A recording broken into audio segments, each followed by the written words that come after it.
Live from the 2015 Taste of Country Music Festival, Toby Keith joining us backstage before he's getting ready to go on stage. And this week, getting inducted into the Songwriters Hall of Fame.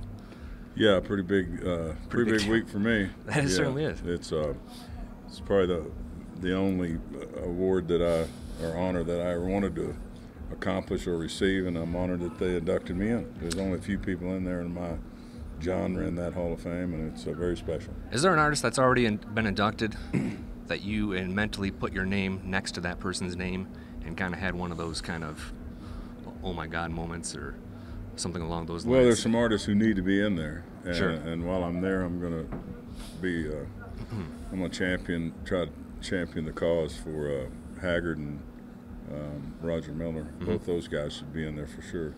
Yeah. But I got to get my butt in there first. Have you put together your thank you speech or the speech? No, I always just wing it, kind of like we're doing this right here. I guess that's worked pretty well. Yeah, it works out all right for me. It's backstage at the Taste of Country Music Festival. I want to ask you a question that you asked in an article, interview you did with Oklahoman, talking about the Songwriters Hall of Fame. Why now? Have you had some time to think about that? And why they pick it now? Why they pick you at this stage of your career? I think just we worked real hard for 20 years to put an album out every year, and most people put one out every 2 or 3 years, and I put one out every year, and I wrote them. And so the numbers as a songwriter amassed to be such a big number, almost 100 million spins, that they just was like, hell, you got to put that guy in there. We look stupid.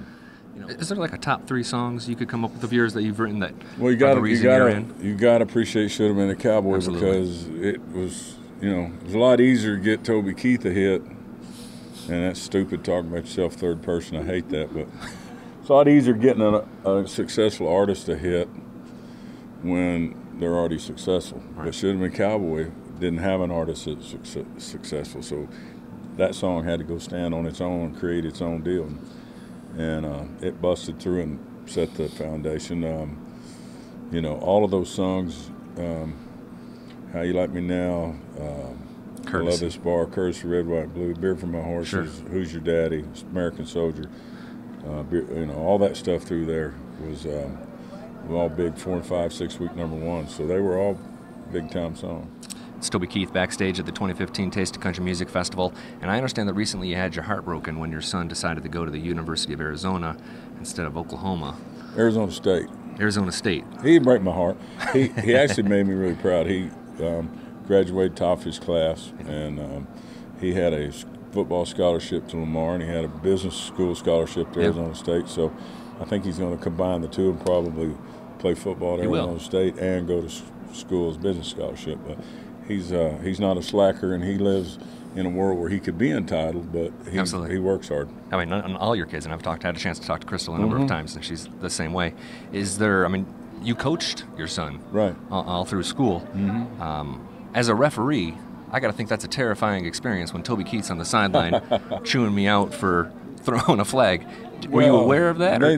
They all get it from every coach when they throw a bad flag, but most times it's just part of the game. You move on. Did you ever use that to your advantage? No, I was too busy coaching. You only get 25, 30 seconds to get a play in. So when you see coaches blow it on TV and everybody goes, you did a bad job, it's like, well, you only had 25, 30 seconds to make the next call. So sometimes they're not right. But in the heat of the game, it's a little tougher to coach than people think it is. Well, congratulations on being inducted into the Songwriters Hall of Fame. And thank you very much for playing the Taste of Country Music Festival, man. Appreciate this. Yeah.